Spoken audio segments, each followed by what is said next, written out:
Welcome to this exciting conversation on the hidden side of giving in Africa, hosted by the Aspen Initiative Africa Nairobi. The Aspen Institute has existed for the last 74 years and drives change through dialogue, leadership, and action to help solve the greatest challenges of our time.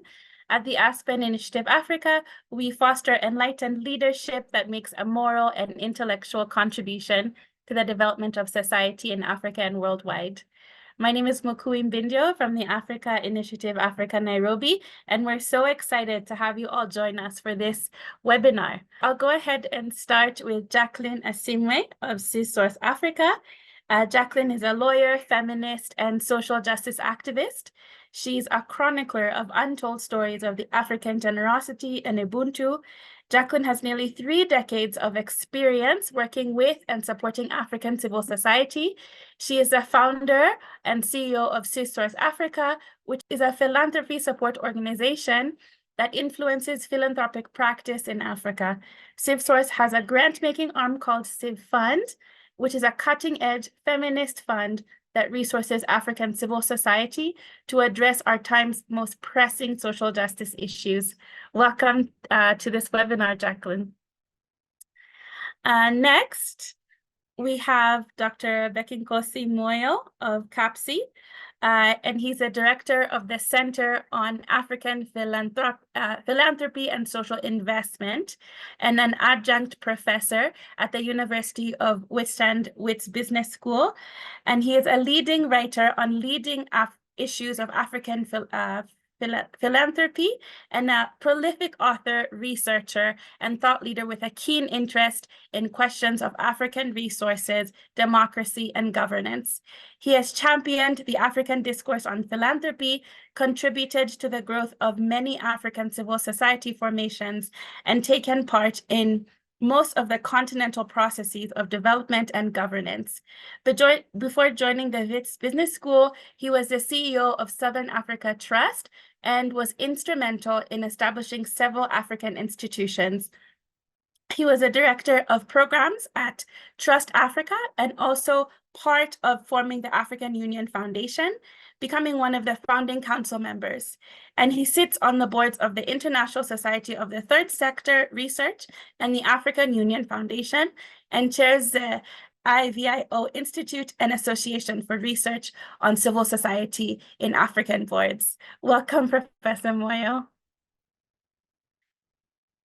And last but not least, our moderator for this afternoon will be Irfan Keshavji. And Irfan has over 25 years of commercial experience in East Africa as a director of the White Rose Group of companies. He's also a director at the Diamond Trust Bank and was awarded the Ashoka Fellowship and the Acumen Fund Fellowship for co-founding award-winning enterprises that impact the livelihoods of low-income Kenyans. Karibu Homes, which enables home ownership for low-income families, and Honeycare Africa. Those are the 2 organizations, which enhances the incomes of smallholder farmers from East Africa through beekeeping. He has an MBA from the University of Oxford in the UK and an engineering degree from Queen's University in Canada. So now I will hand this webinar over to Irfan to take us forward. Thank you. Thanks for the introductions. And Jacqueline and Professor Moyo, thank you so much for coming. It's a privilege to have such accomplished panelists with us today. And welcome everyone to our webinar entitled The Hidden Side of Giving in Africa. Today's objective is summarized in the following quote. Despite considerable advocacy and knowledge building on the continent, the dominant global narrative of philanthropy, top-down, transactional, professionalized, and monetary-based, remains unchanged, and African philanthropic narratives continue to remain marginalized. The dominant expressions of giving in Africa are not the dominant narrative globally. This is the problem we'll grapple with today, and we'll hope you come away enlightened and more appreciative of the ties that bind us in Africa. We'll start with the study's main insight is that most Africans either do not recognize, identify with, or understand the term philanthropy. they do not use it to describe their giving behaviors. When we hear the word philanthropy, we subconsciously relate it to the West giving aid to Africa and other emerging markets. Or we imagine a wealthy industrialist allocating large amounts of CSR. But what if this way of thinking is misguided? The study draws many fascinating distinctions. And today we'll explore where Northern or Western notions of philanthropy intersect with homegrown philanthropy. Should it? And if so, where would the touch points be?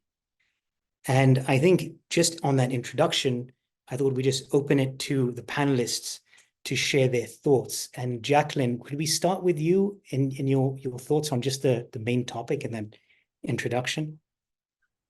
Sure thing. Good afternoon, good morning, good evening from wherever folks are listening to us from.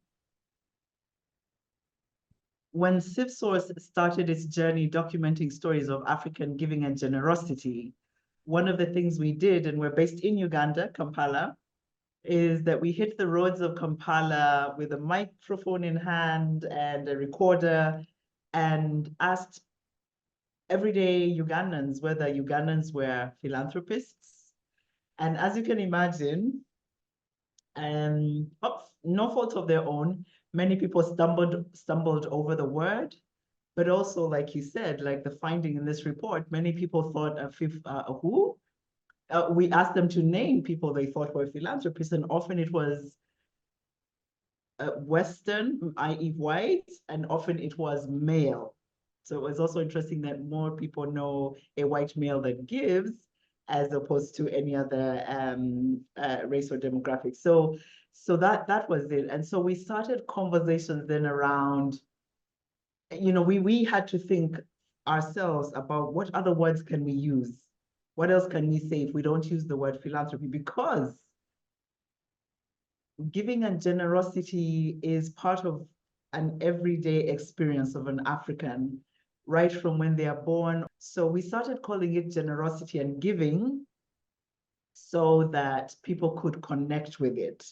And I think for me, that is where it begins. How can people connect with a global, and I use global in quotes, a global term? At the same time, unfortunately, philanthropy has come to be associated with equal to lots and lots of money. And so again, if I cast, you know, if an everyday African casts themselves against the picture of lots and lots of money, they will not see themselves as a philanthropist. And so we started talking about, no, giving and generosity are time, treasure, talent. And it's not about the number of zeros, it's about what's in your heart. And so we actually started a campaign called Omutima Omugabi. It's the heart that gives. Because before I am moved to any act of generosity, my heart must be moved. So it is the heart, Omutima Gwegugaba, it's the heart that gives, not necessarily the pocket. And so that is how we've come to even create or use language that is accessible, use language that is inclusive in the local context. But in global spaces, we are firm about calling it philanthropy in the sense, I think, that philanthropy is not one thing, that maybe in fact it is philanthropies because it's a longer spectrum, but also to own the word, because I think language can be used to exclude. We are philanthropists, not them. So if whenever it creates an us them, then it's time to democratize a word so that it's truly inclusive, and that when somebody holds up a mirror, whatever they've given of their time, treasure, talent, they can see themselves as contributing through a medium called philanthropy. That's a lovely start to this discussion. And I love the way you put it, that it's not about the gift or what you're giving, it's the way in which it's given. It's the intention and the understanding that underlies it. It's fantastic. And then very interestingly, it's the semantics, the words. And in this article, there were many different types of giving. There was one giving where you spend time with the sick, or for a wedding, or for a child, and and it's not necessarily of time, and it's lovely to disaggregate it. But thanks for that. Professor Moyo, would you have anything to add to that introductory question? Thank you, and I hope you can hear me, and greetings to my dear friend Jackie. So this is philanthropy at its best. I start by greeting my dear friend Jackie, and Jackie will understand what I'm talking about. But I want to take it from where Jackie, in many ways, left it, because my center is called the Center on African Philanthropy and Social Investment. And we, in a determined way and consciously so, chose to use the word philanthropy. We could have chosen any other word because we knew the problems associated with it, but we chose it because we needed to appropriate the name, simply to make sure that, you know, we are not othered, but also to demonstrate the universality of the practice of philanthropy in its different expressions.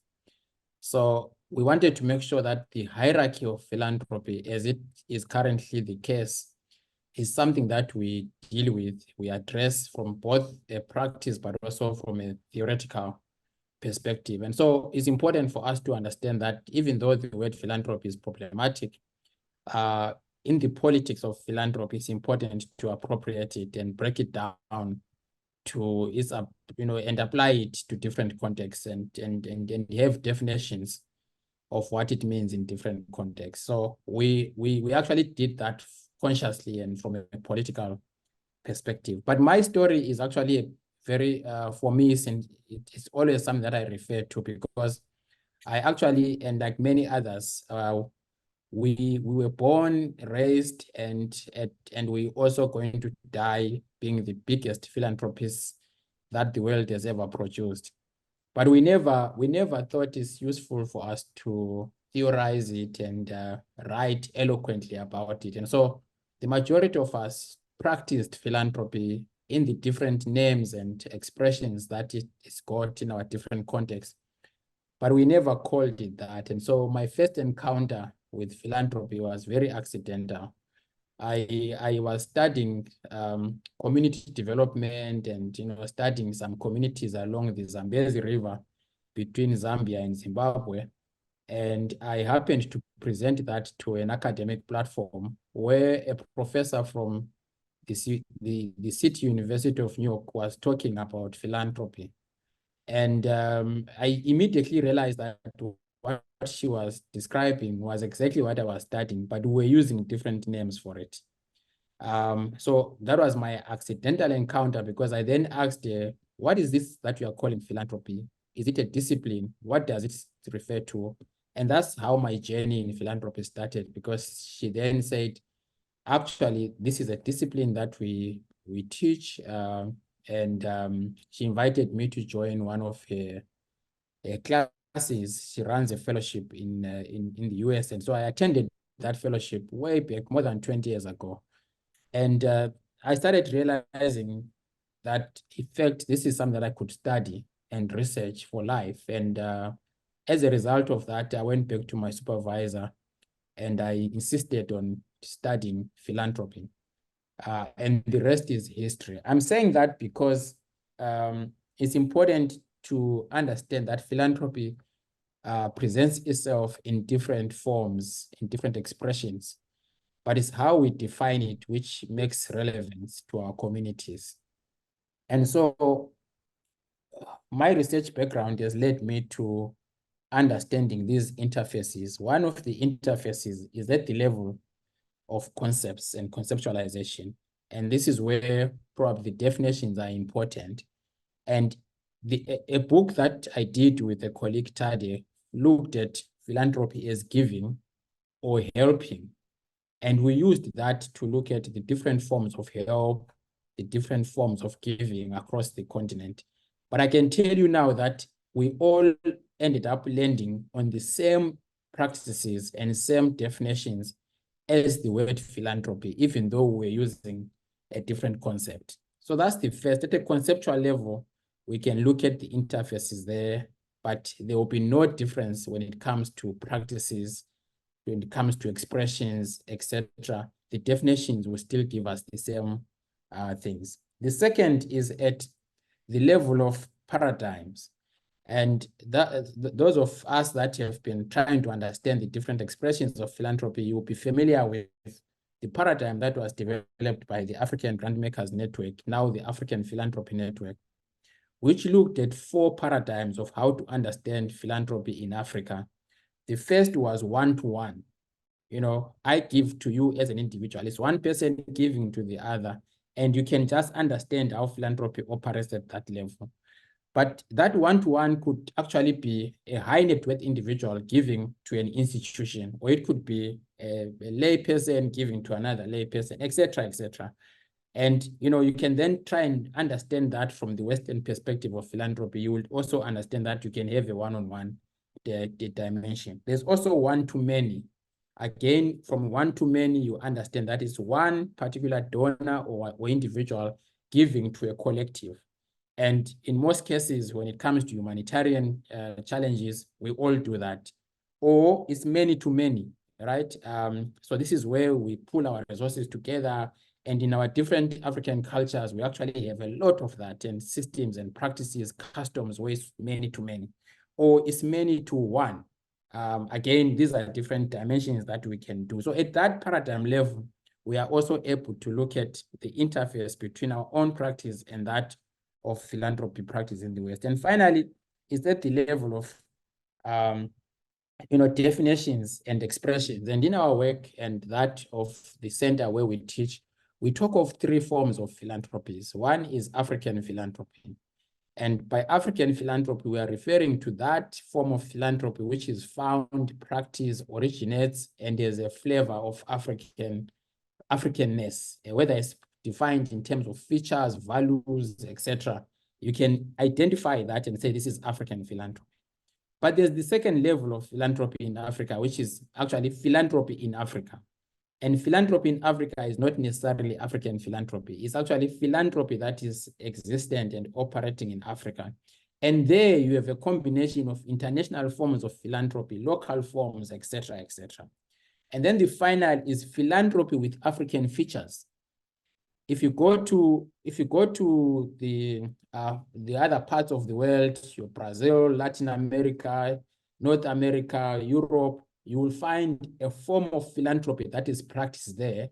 But when you really look at it and interrogate it, is philanthropy that has African features, partly due to history of slavery, colonialization, among others. But that philanthropy exists there. So it's important to look at those 3 forms of expressions of philanthropy and see the interfaces that exist. And I think if we do that, then we are able to actually decide whenever it is necessary and applicable to use local forms and definitions when it's applicable and relevant, or to actually appropriate the word philanthropy and use it at a global level for purposes of positioning.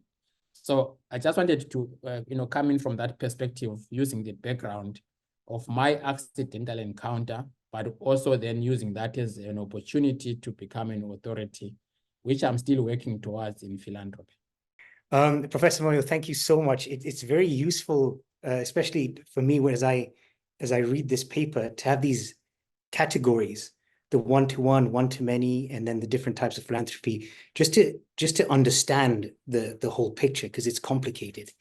And I think just to follow on from what both of you said, yeah, so the other question we had was, another difference between the Western concept is that giving is optional. But in most African communities, giving is deeply ingrained in the social contract. It's part of the African identity.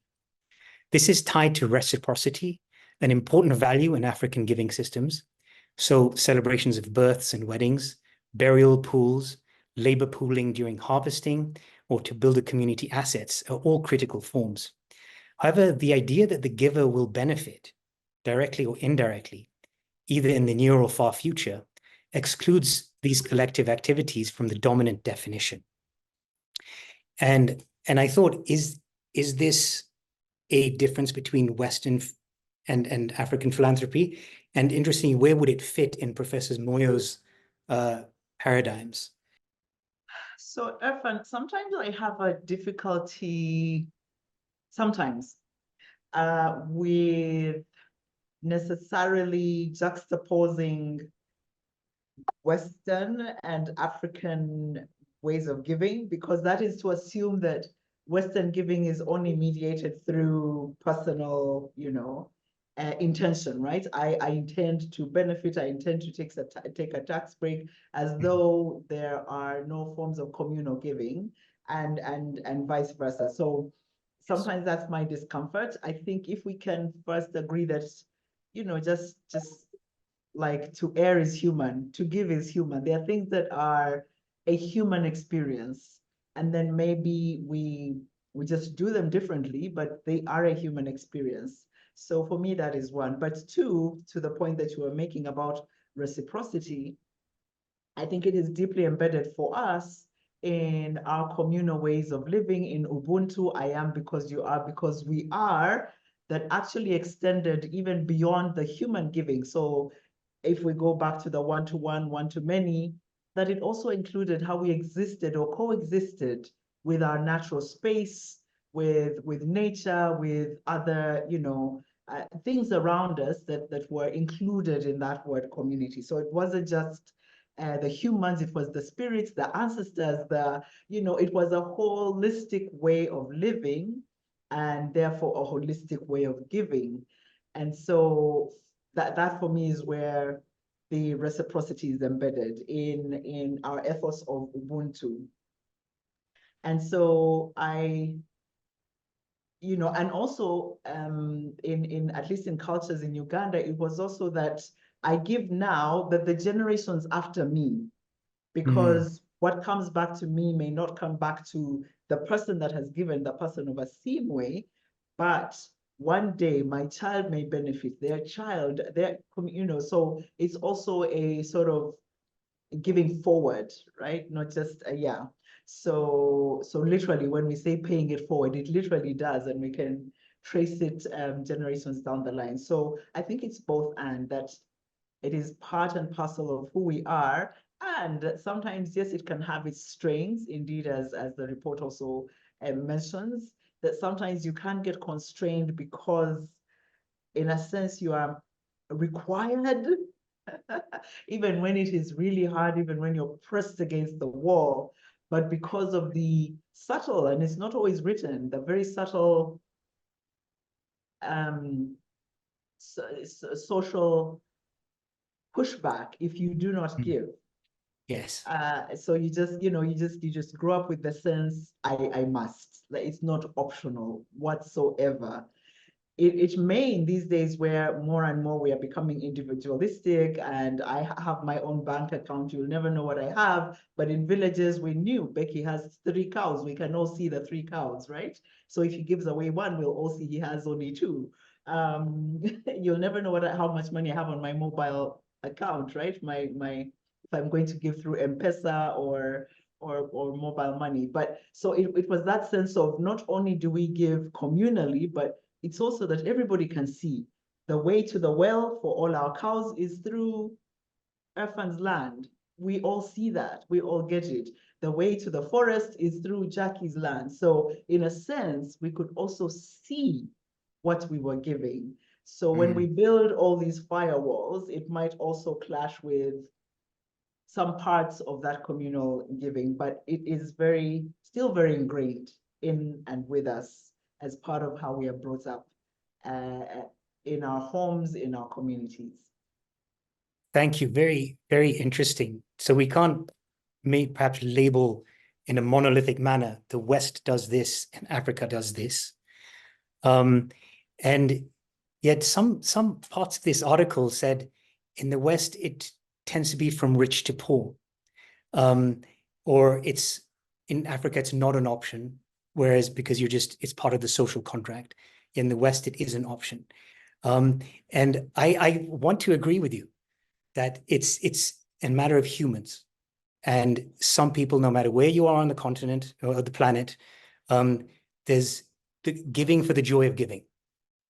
Or it's not just, you can't say we're like that. So I agree with you. But Professor Moyo, what would be your thoughts on the differences in Western giving, African giving? And perhaps another thing is a difference, more of a systemic difference, because in the West, you tend to have governments that do take care of the social safety net. And in Africa, you don't, for to a large extent. And does that change human behavior? I agree with Jackie that humans generally are givers. It's innate in us to give. But I think we then choose how to give, what to give, and when to give. And maybe this is where we could realistically talk about some of the nuances, not necessarily differences, but maybe some of the nuances in how Africans give, and also how that could be different from the West. So I think the first is that the mechanics of philanthropy tends to be a bit different both in the West and in Africa. So in Africa, you don't have to have resources at hand in order to give. Normally, what happens is we have a huge problem in the community, in the extended family, or whatever, and then we go out and mobilize resources. So that's one major nuance, that we actually have problems and then we go and mobilize. That's the predominant approach. However, in the West, more often you've got resources, and then once you have resources, you go out looking for problems to solve. And that we see in terms of how philanthropy is organized, and how we end up having certain forms of structures that are put in place in order to express and become vehicles for philanthropy. So I think that's one major one that I've noticed, and is well recorded even in literature and in different research. The second is that I think for us in Africa, everyone, and I think this is true of every nation, but it's more pronounced among us in Africa, everyone is a philanthropist. In fact, we have even a term that was coined by Susan Maposa and others, referring to the poor philanthropist. And the poor philanthropist here, they are referring to philanthropy that is practiced for communities, by people who may not be considered rich, or who may not be considered elite or high net worth individuals, but those people give in one form or the other. So if we went back to our traditional practices, we'll be able to identify the different forms of philanthropy. In my culture, there's something called ukusisa, which can loosely be referred to as cooperatives. So that's one. Letsima, ukusisa is something where a rich person, and in our case, it was the chief or whoever was in charge of the community. They used to be the ones who had a lot of kekli, they were rich, and so they would actually take their kekli, loan them to the next family for a number of years, and after that, they would take their kekli and leave something behind. That is what is practiced now in some societies. If you go to Rwanda, so one of their local initiatives is around 1 cow per poor family, which is mobilized by different people, and they buy it, give it to a family. So everyone is a philanthropist in Africa. So that's the second thing that I would talk about. So community philanthropy is a bedrock of development in Africa. The third part I will probably talk to is around, I think reciprocity is probably something that we need to talk about and nuance it, because, in as much as I'm giving now, I don't expect returns immediately. There's a particular connotation where you have to be seen to be in community with others who are giving you. I always write about this fictitious man, but I'm sure that this fictitious man does exist. And I've written about the person who, every time there's a death among his friends in the community, he just signs a check and sends it to that family. until such a time that there's a death in his own family and everyone reciprocates and writes checks, but does not attend the funeral. This is the highest level of irresponsibility in our cultures. If you think that you can just give money to a funeral and not attend it yourself, because there will come a day when you and your relative or corpse will be just expected to bury on your own. And that's something that is almost unacceptable in how we are made. So I think in our form of philanthropy, at times it's an investment for today, but it's also an investment for tomorrow. But in reaching the tomorrow, you also need to be seen to be giving yourself in one form or the other. So I think for me, that's where I would see some of those little nuances that I could pull out. But philanthropy is an act of giving. I mean, Moody and Co described it as the voluntary action for public good. And if we take it as such, then it means we can appropriate it and use it the way we define it in our different contexts. So everyone, therefore, is a philanthropist in one form or the other. It's how we do it, which is what I'm trying to pull out the nuances in it. Thanks so much. And I think it's the nuances, which is what we're after today, because there's kind of broad brushstrokes of understanding, but the beauty is in the nuances of our understanding. And if I could step back for 1 second, and if we look at Western philanthropy, if it leans to more of a one-to-many, and then African philanthropy, which is many-to-many or many-to-one, or whichever other differences we've spoken about, both are necessary, perhaps. And I was wondering where they meet. How do they combine? Are there touch points where the two meet, or are they just generally separate things and remain that way? I think we can start with Professor Moyo for a change, and then we'll go to Jacqueline. You mean where do the two forms meet? Actually, they do meet, and they meet at different levels. So, for example, at an institutional level, when we all speak about institutional philanthropy, I don't think there's a big difference between how our institutional forms of philanthropy, let's take foundations currently in Africa and foundations that are from the West.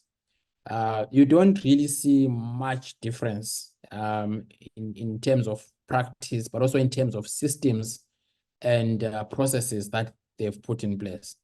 So there, at the form of institutionalism or structuralism, there's a complete relationship and an interface. And I think if you are then to look for differences, you will have to really dig deeper into seeing what exactly is African here, what exactly is Western. I think at some point we've got to agree that both the Western philanthropy and the African philanthropy have coalesced at a global level so that we've got global forms of philanthropy. And I think due to globalization and other forms of internationalization, we have all come to a space where we're existing at a global platform. And it is expected, therefore, that we'll have syncretic forms of expression in the philanthropy. So we can't sit here and say, you know, our philanthropy is 100% African, theirs is 100% Western. There's no such at this point in time. We can identify some elements that are African, we can identify some elements that are Western, but we are all sitting at a universal perspective of philanthropy. And that's why earlier on I spoke about hierarchies of philanthropy. And for me, I want to approach it at that level because I'm a global person. And I want to understand that as a global person, there will be something that is local that I must take into account, but I can't divorce myself completely from the globe. And so a lot of philanthropies that you see today will share those features that I'm talking about. So for me, I would see it at that level of institutionalism, structure, and you know, the theory of isomorphism, you want to end up looking like the other, whether from a normative perspective, from mimetic, and otherwise. We have all, as a result of, norms, as a result of administration, as a result of our education and prisms, we have all ended up adopting isomorphic ways of doing things. We end up looking like this one, that one, etc. And so I think that's as far as I can go for me, that they definitely do meet, and I wanted to just pick using the issue of structure and institutionalism to demonstrate that. Thank you. And I think before we get to Jacqueline's response, I want to just rephrase the question perhaps, because I think it's slightly wrong. I may have done that incorrectly. It's more about institutionalized versus informal. And so I'm just going to reframe it. In the traditional definition, only legally registered entities are considered institutions. In the formal sector, there is also an obsession with scale versus individual intervention. Anything else is deemed informal, with a connotation of being haphazard, unorganized, and ad hoc, or without directional strategy. Those involved in these activities know they are typically highly structured and well-governed, but still considered less than. And so I think the question can be restated is, there's institutional philanthropy or giving and informal giving. Where do those intersect? Or how do you see the relation between the formal and informal? Jacqueline, you can. I think my short answer would be that they literally intersect in us. Mm. I am at the same person, Jacqueline, is a member of her alumni association where she gives to probably build a classroom block or repair the teachers' quarters.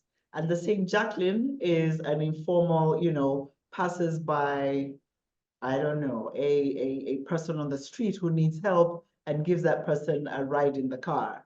That I think both things exist simultaneously within us. One thing that I would love to do if I had the money to do the kind of research that I desire is literally to plot per person in Africa the ways that they give. So I give to an institution, church. I'm the same person who gives to an institution called Rotary. I'm the same person who, like Professor Moyo was saying, right?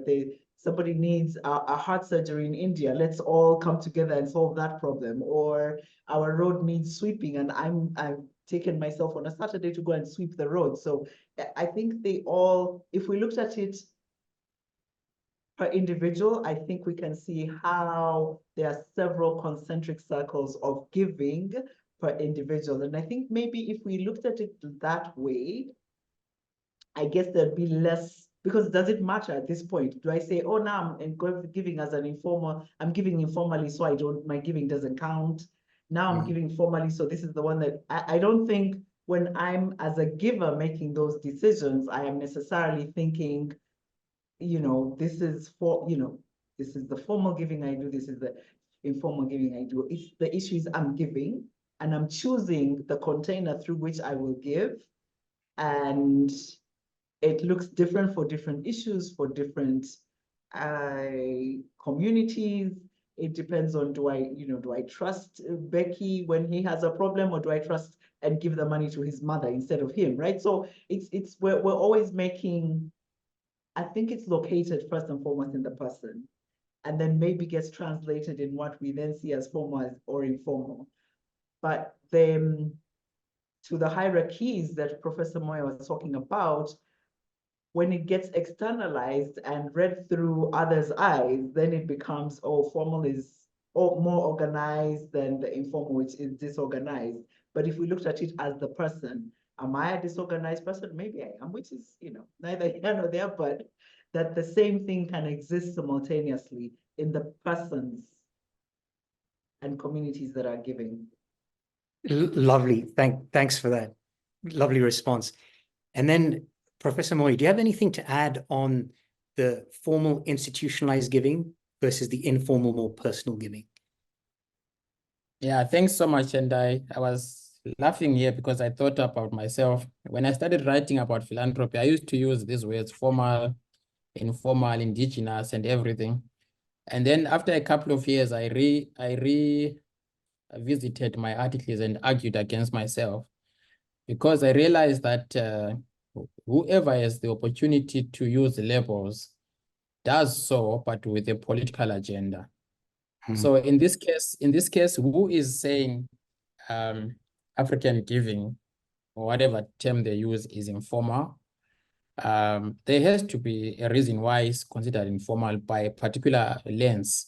And what is the lens? Who is behind the definition and the description? And in most cases, it's not Africans themselves who are calling their giving informal. It's somebody else. They are using a different lens to determine what is formal and what is informal. Secondly, it's a way of weakening the different forms of philanthropy by reducing them quickly to say they are informal. Now, what is an institution? An institution is practice. If you practice something over a long period of time, you have created an institution of some sort. An institution doesn't necessarily mean brick and mortar. It doesn't necessarily mean something registered.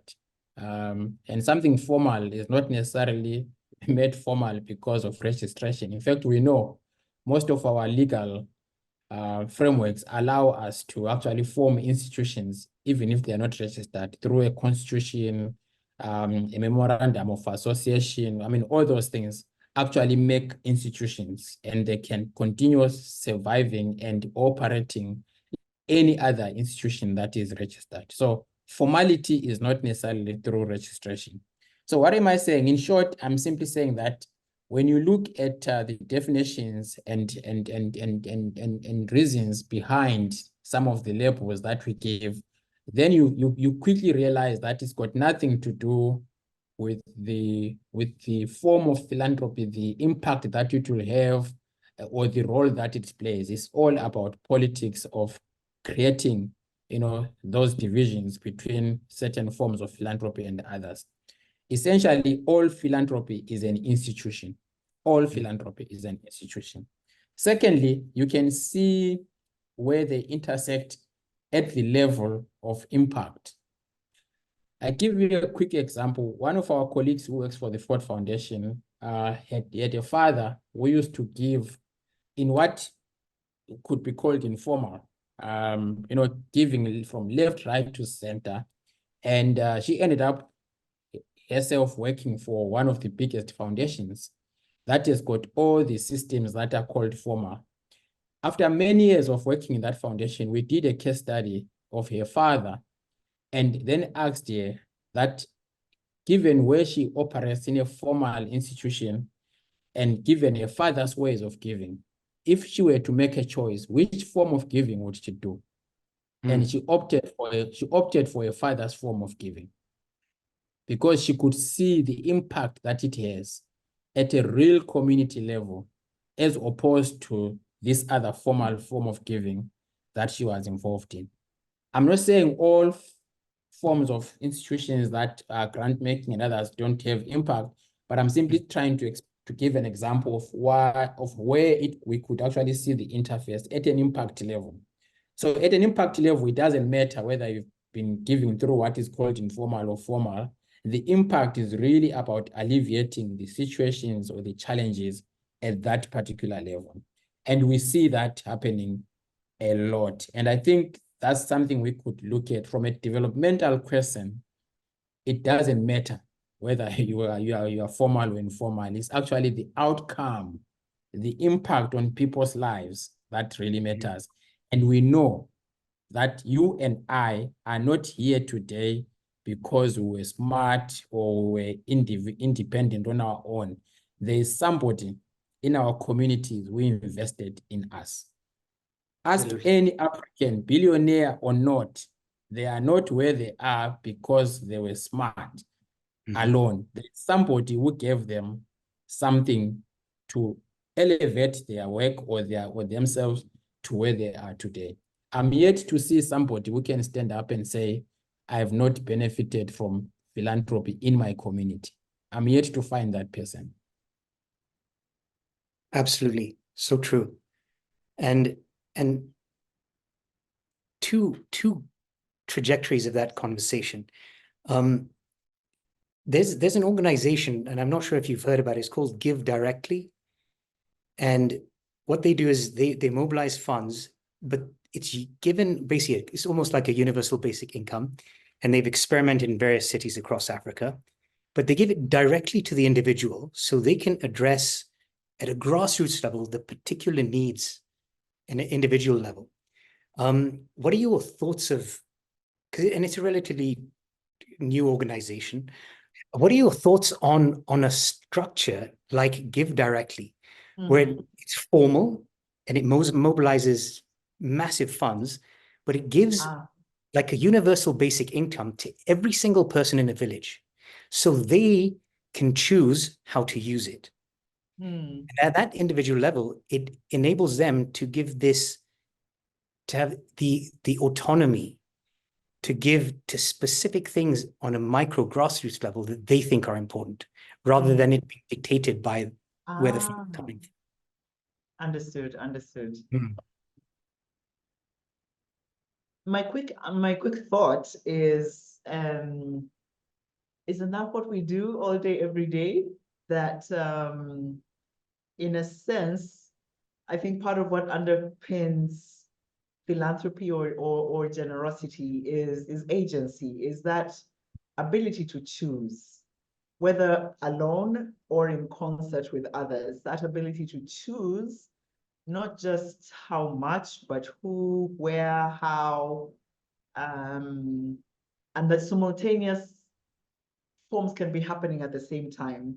I think, and also to say that, you know, to Becky's point and what we've been trying to say, that to also understand that giving is not just about money, right? It's not just about money. Going back to his story of the check, which is what I was trying to say earlier, that sometimes there are social sanctions, and for Africans, presence might even mean more than money, right? So yes, you've given me the money, I've chosen what issue I can give to, which is great, but you're never going to quantify or give me a token that says, here is presence, go give presence today. And Yeah. so I think if there was a way to enable us to continuously think and debunk the myth that giving is only about money, it's time, treasure, talent, and that there's no one that is greater than the other, that they are all absolutely important. So, yeah, just so that we don't fall into the money equals avenues for, yeah, just that would be my, it's great, but let's also always remember that there's more to giving than money.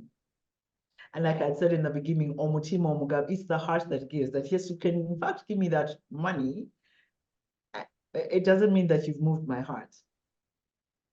Yeah, Lovely, lovely response. yeah. Thank you. Thank you. There, yeah. Professor Moyo, would you have anything to add to that? I think to add, and without necessarily repeating, I just want to cover two things. The first is that I think there are definite advantages around a structure like that that gives directly. For example, it cuts out the middleman or middlewoman for all sorts of purposes. It could be because of administrative costs. It could be because of you know, maybe contextual realities and nuances around how to do philanthropy in that particular region. And so if you go through a third party, which in most cases might end up being a formal structure from elsewhere, they might miss out nuances around that. So I think, you know, one of our colleagues in Southern Africa, Bongi Mukabela, speaks about a time when she was doing grant making and the donor had asked her to do some work on HIV and AIDS. But that donor did not really understand that part of that work, especially among children at school, might have involved her funding some rituals that, if not done, people that were deemed to be living with HIV and AIDS even if they get all the support, they might actually still receive stigmatization simply because they've not done the ritual. And so part of that donor money had to go towards buying goats and sheep and all those things so that they can be slaughtered to actually do that. But that's not what the donor wanted. And her response was, if we don't want to do that, then it means you don't understand the context, you take your money, right? So that's definitely one of the issues that, if you give directly, chances are, those are the people that understand the context and whatever. But there are also disadvantages. And some of them are already embedded in what I was saying, that, but part of it is that because you're already formal yourself, that means your giving might also only be applicable to those that are structured in a formal way. And you might leave out the huge part of communities, because the communities are not structured in those formal understandings that most givers actually do. So that's the first part. The second part is that I think my good friend Tadia Aine always talks about the sky as big enough for all the birds to fly. And if that is the case, then we just have to understand that there's an ecosystem of philanthropy, of philanthropies. And in that ecosystem, there's a room and a role for each form. And so giving directly is just one form. And there are many others that that will still also be expected, so that we've got this ecosystem. So if we use the analogy of the birds in the sky, it simply means that we just have to watch them closely as they migrate from one region to the other. They fly all the time, but they never collide. Why is that? So we need to pay attention to that and use that in our different understandings of philanthropy. Let's all fly, but not collide. I love that. There's so much to learn from nature. Thank you so much. And so I'll take a slight different question here. So this being Women's Month, we would be remiss not to mention the gendered aspects of giving in Africa. Some have remarked that cultural and religious institutions across Africa are held together by female volunteers, who are often taken for granted, not to mention their role as the main providers of unpaid caretaking and invisible emotional labor. However, global studies show that people discount women's favors. The major cause of that disparity is that when men help, it stands out more. This also means that women are more likely to be asked for help, but less likely to get credit for it, let alone a tangible recognition or return. And this follows on to Dr. Moya's, nobody made it alone. Everybody had someone to support. I think for all of us, that first support did come from our mothers or some female in the family. So I thought I'd start with Jacqueline. What are your thoughts on that? Absolutely. It's so remember when I started, I said, we hit the streets of Kampala asking people who are givers, do we think Africans or Ugandans are givers? And then we did a 5-district study, and that was small compared to the number of districts in Uganda, but it was very interesting that in those 5 districts that we sampled, apparently, according to, and maybe it could have been just a methodological problem, but the people that responded said that women didn't give as much as men. So that was curious, because what were they assuming what made them say that? And I think indeed, just like you've said right now, that if we talk about access to cash, hard cash or formal money, that maybe as a gender, women in Africa will have less, generally less than men. And so if it's a question of who gives more money, maybe. But also, like you said, then the non-monetary ways that women give, and that's not to say they don't even give money, they do, but the non-monetary ways that they give then are not counted, are not seen, are not heard. And so that's why we have to elevate, think about, talk about the gendered ways or the gendered nuances in giving. That's what makes programs like the ones CAPSI is starting, the Women in African Philanthropy, very important, because I think first it was to shine a spotlight on the fact, just the fact alone, the narrative shaping that Africans give, you know, debunking the myth that we're only here to receive. And I think additional to that is women give. Unfortunately, that we're doing it in 2024, sad though it be, it is a fact that women's giving is not seen, and yet it is a lot. And so it takes effort. We can't assume that just because women give, it will be seen. It is invisibilized for many reasons, political and cultural and social, the reasons why people do not see that women give. And so it needs a conscious effort around narrative, around research, around naming, around showcasing just the numerous ways in which people give. And lastly, sometimes it's even further removed, because if you are in societies which are, you know, male-dominated, male-first patriarchal societies, sometimes, in fact, women will aid male giving so that the man can be propped up as a giver in society, right? And so, because women are not supposed to give, when it's so there are even those kinds of things happening behind the scenes that are not often seen. So I agree that women's giving happens all the time.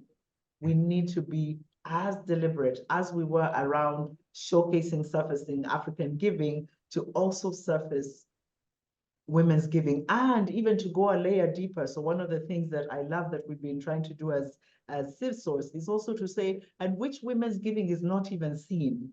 So through a small grant from APN, African Philanthropy Network, we were collecting stories of generosity among market women. Because again, then you assume which kind of women would give, you would assume it's people women who make income. But no, we want to also spotlight and shine a light to where are the unlikely places that women are giving, women refugees, I mean, women. So it's also to then go to those places and shine a light to those spaces where women's giving is unseen. Thank you so much. And yeah, and it reminds me, I was at a business event and they were asking, who's the largest healthcare provider in the US? And the lady put up her hand and she said, mothers. And people laughed, but the point hit home, and it's very true there. Professor Moyo, anything to add to that?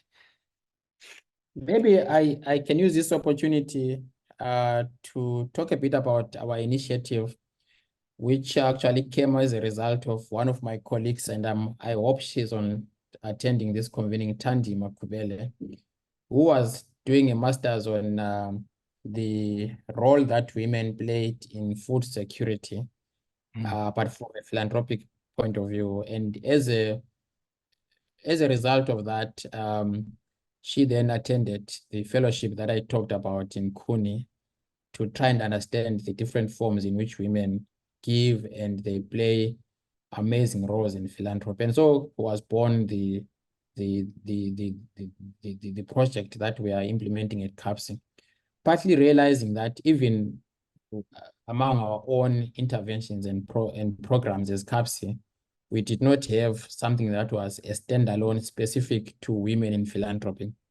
But yet, as you said, women play major roles, both in giving, but also in terms of, the roles that they play in philanthropy globally. So our program that we then developed is to try and showcase that from a research perspective, teaching, as well as advocacy and policy outcomes. And so I know that we are having our first convening on the 4th of April. And if my colleague is here, she might have to share those details. And here we'll be focusing on another nuance, which is that, is there a difference between feminist philanthropy and women philanthropy? This is what we are going to be looking at. So just wanted to showcase that.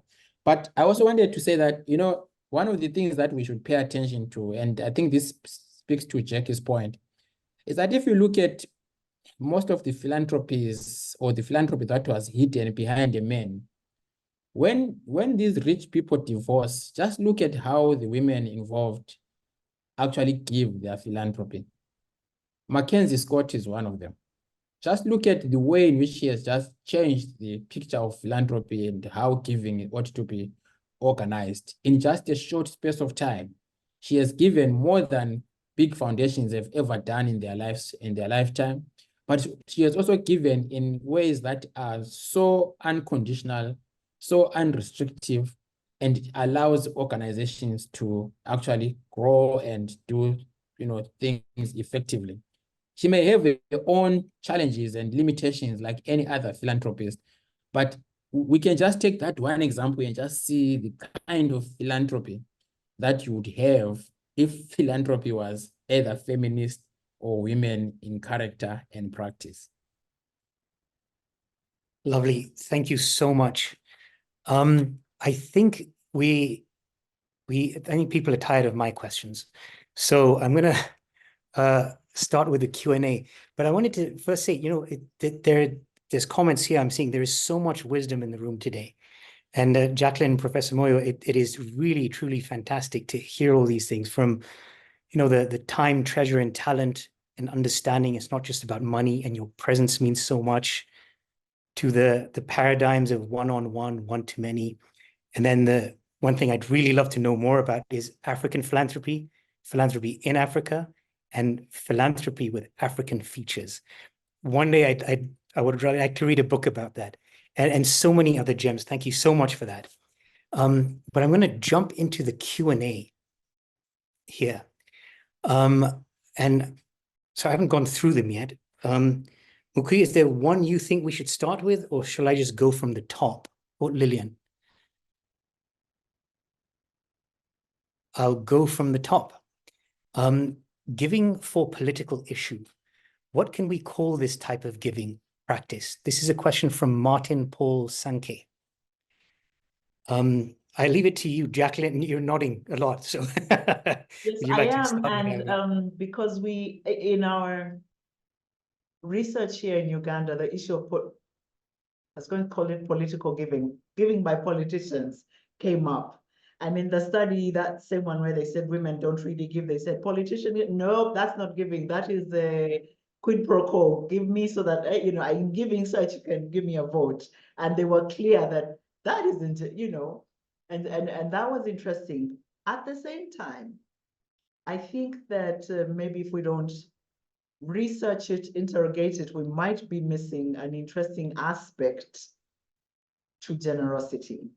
But so it's one of those dicey ones. It truly is one of those dicey ones. And in contexts like ours, where it can also be, giving by politicians can also be politicized, because depending on who is in power, yes, certain sections of politicians may be allowed to give, and then those that are not of the ruling government stopped from giving, right? So it creates a very interesting nuances. There's a story in Uganda.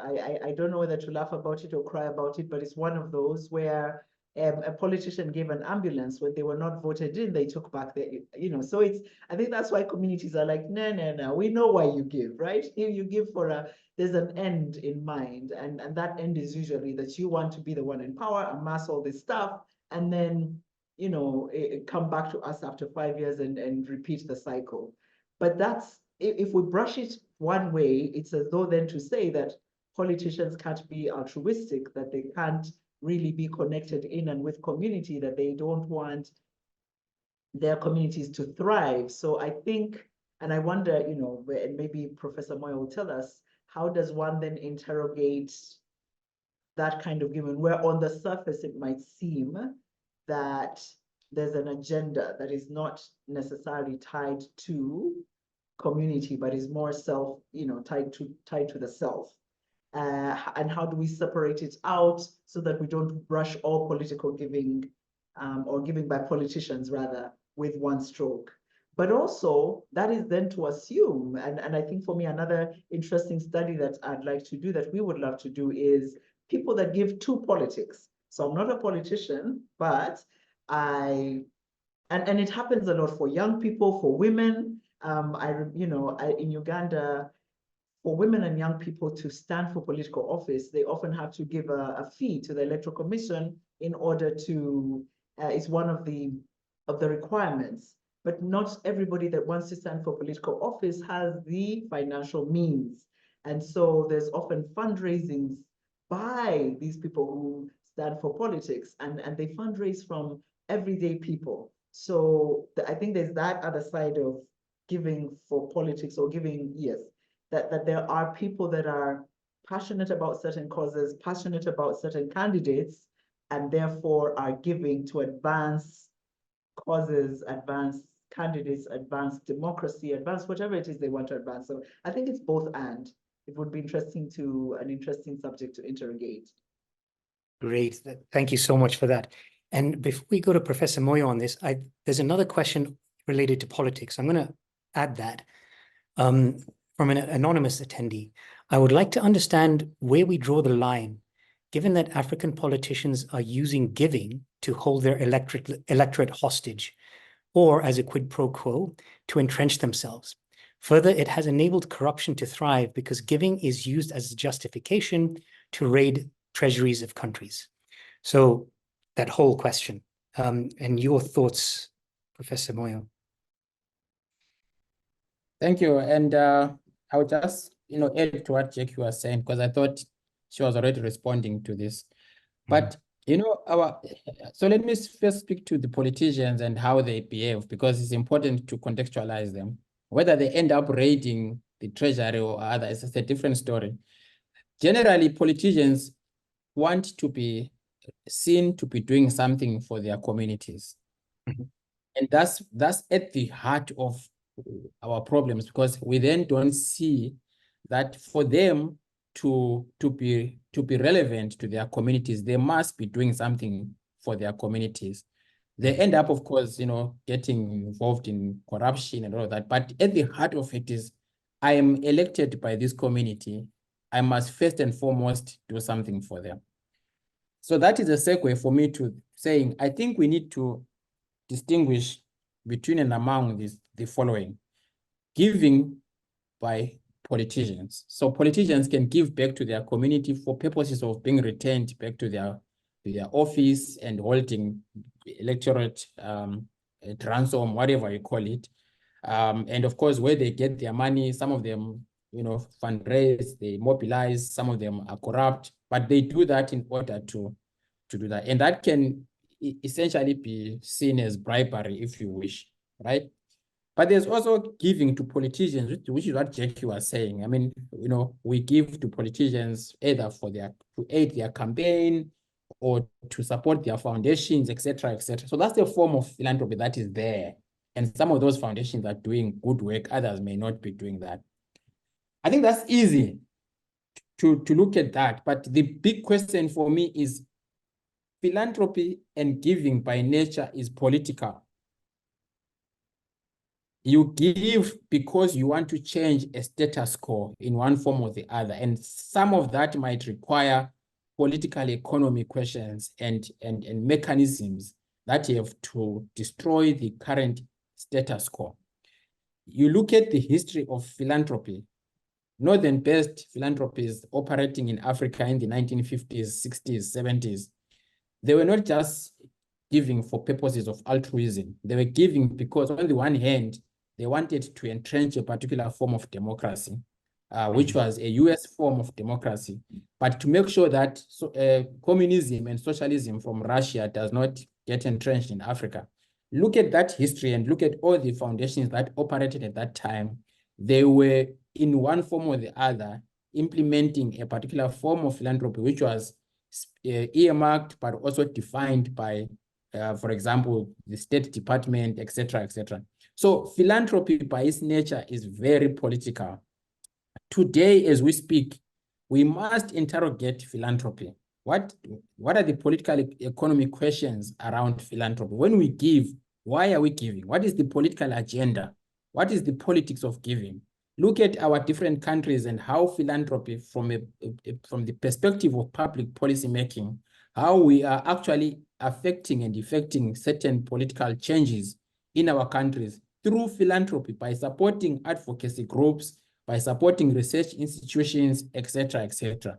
You can't tell me that that is not politics. It's politics in one form or the other. So philanthropy and giving is by its nature political, and we should not run away from that.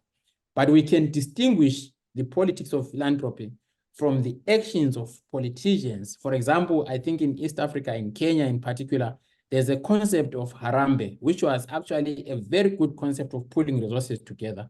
But politicians then, in a way, bastardized that and took over, the original meaning and turned into something else. That's different, at least for me, from understanding the politics of philanthropy, which is that it's meant to change the status quo. And you cannot change the status quo without paying attention and playing politics. So at the end of the day, giving is political. Fascinating. Thank you so much, Professor Moyo, for that insight there. I'm going to take another question from the group here. Yeah, I want to, in a respectful and honoring way, connect with local givers in Uganda and invite them to co-fund solutions in rural Ugandan communities. As someone who is not present living in these communities, how can I do this in a way that will be received? Jacqueline? I might need a little more context from the person so they can either reach me on LinkedIn or something, but I think a lot of what we're moving to now, not moving to, it's not a now thing, but I think for giving to be received, because it can be rejected. I think more and more people are learning that involvement of people is very, very critical. And so those of us in the business of giving really have to be listening, head, heart, feet, truly, truly listening. And sometimes, and it's listening to even hear that which might seem strange to you, because I think we often assume from the outside in, with all good intention, by the way, that we know. And so what is it like to develop a listening ear, and that it is a skill that we shouldn't assume that we have, and that sometimes listening is hard work, that it takes time. It truly takes time to unthink my own thoughts and go in with it's humility, it is listening, it is also testing, because sometimes a thing we think might work might not work, and it wasn't because we didn't think the thought through. It's that we can't, I don't think life is not perfect, and so giving will not be perfect either. We'd like to think so, but there are many mistakes. So how do we also learn from, or even expect that sometimes it might fail? I thought this is what I thought I heard, and I truly, this is what we did, and it didn't work, so let's go back. So I think it's also being open to, it may work, it may not. But I think for me, starting with listening, what is our posture? What is your posture first and foremost? And your meaning, I ask myself that question also. What is my posture? And how can I hear, and hear not just language, because it's mediated through many things, but truly hear and co-create with the communities to which I want to give. I so agree. It's listening and understanding as the entry point. And when you get that wrong, disaster generally ensues. There is one more question. What is the opinion on receiving philanthropy from organizations or religious institutions involved in destruction of the environment, e.g. the oil companies or religious organizations that commit atrocities in the name of religions? Professor Moyo, do you have an insight on that? I think this is a very interesting question, and it really goes back to the individual and their values on what they can accept and what they don't accept. And most institutions are advised to have gift acceptance policies. Mhm. And those policies will determine what you take and what you don't take, and it's based on your values. And that, in a way, that assumes that institutions do conduct due diligence around the donors that they work with and the funding that they receive. So that's the one side of it, which is in principle what most institutions would argue for, and they would do that. You know, if your values don't support destruction of environment, and you're against child trafficking and alcohol, then you don't take funding from those institutions, because in a way you are benefiting from that which you are against. And I think that's a well-accepted argument and practice, but there are those that have problematized the issue, though. And Martin Luther Jr. is one of them, who actually said the problem with tainted money is that there's not enough of it. And at what point do you actually say this money is clean? And at what point do you say it's tainted? Even money that comes from the donors that support us today, at what point do we know that it is clean or not clean? So that's, it's a problem. It's a way of problematizing our understanding of money and this flow. But also that if you don't take the money, somebody else will take it. We had a specific case in South Africa. One of our audit companies was, seen to be doing all the bad things. And so what they did, they had some money, and they called civil society organizations to one room and wanted to give them money. And the room was divided into two, because one group was saying, we can't take this money because if we take it, we are cleaning the image of this organization. And another group said, but if we don't take it and use it for good use, somebody else will take it and continue causing harm. So it really comes down to your values and your understanding of what philanthropy is and what it ought to achieve. But to be on the safe side, I think, just have a gift acceptance policy and subscribe to the values that you believe in. Don't go as far as doing what I said on the last part around tainted money's problem is that there's not a lot of it. Yeah, it's the values versus practicality. It's 5:24 p.m., so we need to close the discussion. Jacqueline and Professor Moyo, you have really been fantastic with your deep and profound insights. And it's really been a privilege having two such accomplished people with us today. And we wish you well in your endeavors, and thank you for your time. And I will hand it back to Mukui. Thank you so much to all of our panelists and to Irfan, our moderator.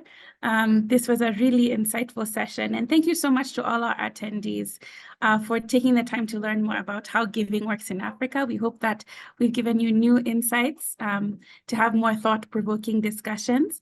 And the Aspen Initiative in Africa, Nairobi, will continue to host these data-driven, thought-provoking, and enlightening dialogues. Please follow us on social media if you're not already for event updates and more engaging conversations. Again, our X, formerly known as Twitter handle, is Aspen Africa, and our LinkedIn handle is Aspen Initiative Africa. And we hope to see you at our next event or gathering or webinar. Thank you so much, and have a good morning, good afternoon, and good evening to wherever you are. Thank you.